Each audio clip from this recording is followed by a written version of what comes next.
Olá, pessoal! Bem-vindos a mais uma análise. Hoje a gente vai mergulhar de cabeça numa história que todo mundo acha que conhece, mas que tem uma reviravolta, olha, digna de um bom anime. A gente vai desconstruir a jornada de Jonas, aquele profeta que recebe uma missão que parecia impossível e a primeira coisa que ele faz é sair correndo na direção contrária. E para começar, eu queria lançar uma pergunta. Sabe aquele sentimento estranho, aquele incômodo que dá quando a gente vê alguém que, na nossa opinião, não merecia recebendo perdão? Tipo, o vilão da história ganhando uma segunda chance? Então, guardar essa sensação é o segredo para a gente desvendar o livro de Jonas. Porque o nosso protagonista aqui, ele não é um herói de peito estufado, não. Ele é o que a gente pode chamar de profeta relutante. E a grande virada de chave é essa. Ele não foge porque tem medo do inimigo. Ele foge porque tem medo que o Deus dele seja bom demais, justamente com esse inimigo. Ok, vamos entrar de vez nisso. O primeiro ato da nossa história já começa com tudo, uma missão clara para ir até a capital inimiga e pegar. Mas o primeiro movimento do nosso herói é comprar uma passagem para o lugar mais longe possível, na direção oposta. E olha, Jonas não é um personagem de lenda, não. Ele existiu de verdade. Era uma figura histórica, um profeta de Israel lá do século 8 a.C. E a missão dele era bem específica, ir direto para o coração do império mais temido da época, a Assíria. E que missão, hein? Nínive não era uma cidade qualquer. Era o centro do poder de um império conhecido pela brutalidade. Era um lugar temido. E ir para lá, para um israelita, era basicamente entrar na toca do lobo. Mas, como a gente vai ver, o problema de Jonas era bem outro. Bom, vamos para o segundo ato. É claro que a fuga de Jonas não ia dar muito certo. O que acontece a seguir em alto mar não é só um castigo, é quase uma correção de rota divina. E olha, de um jeito bem espetacular.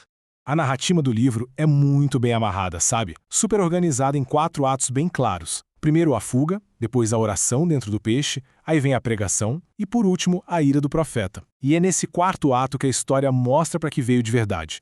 E a sequência no mar é praticamente uma cena de filme. Jonas está fugindo, aí do nada surge uma tempestade daquelas, ele, no meio de marinheiros que nem acreditavam no Deus dele, confessa que a culpa é toda sua. Para salvar todo mundo, ele é jogado no mar, e aí sim o famoso peixe aparece. Mas não para devorá-lo, e sim para resgatá-lo. Essa citação aqui do Hernandes Dias Lopes, ela resume a história de um jeito perfeito. O livro de Jonas não é só uma historinha de aventura. É uma crítica, e uma crítica bem afiada, àquela hipocrisia religiosa, sabe? Aquela fé que sabe toda a teoria, mas na prática não tem compaixão nenhuma. E agora a gente chega no terceiro ato. E aqui, gente, acontece o que a gente pode chamar de um verdadeiro toque no jutsu bíblico. É inacreditável. A missão que o Jonas tentou evitar a todo custo dá certo. E não só dá certo, é um sucesso absurdo, quase instantâneo. E é aí, justamente nesse sucesso, que a verdadeira crise da história explode. Depois de passar 3 dias e 3 noites dentro do peixe, Jonas é literalmente vomitado em terra firme e ganha uma segunda chance.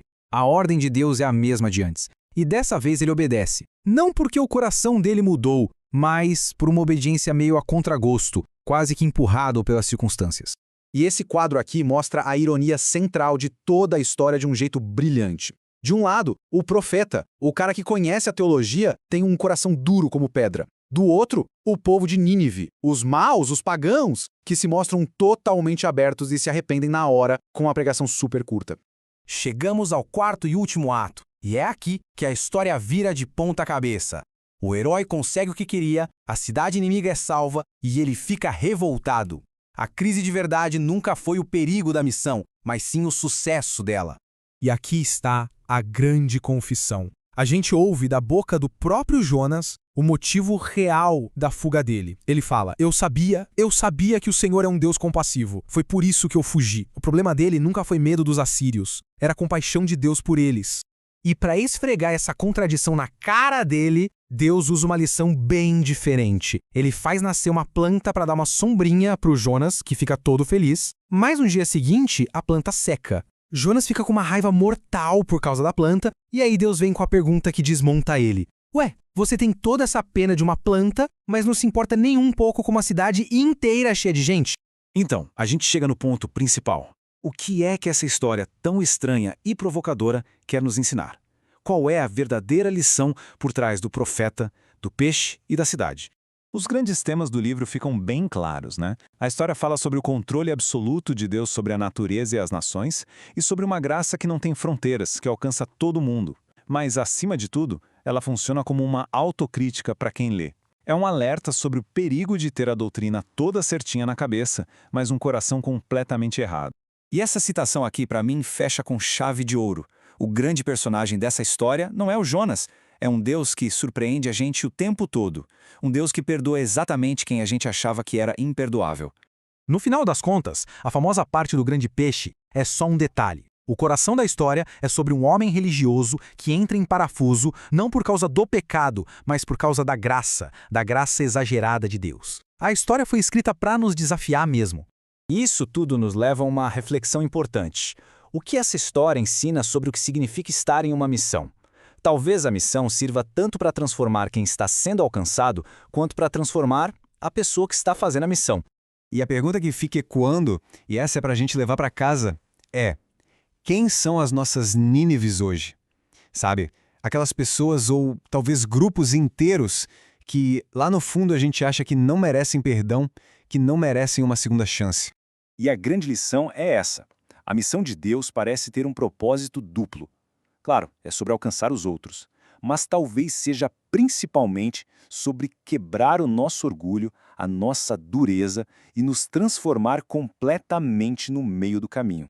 E essa é a surpreendente e desconcertante história de Jonas, uma lição poderosa sobre uma misericórdia que vai contra toda a nossa lógica. Espero que essa análise tenha gerado boas reflexões. A gente se vê na próxima.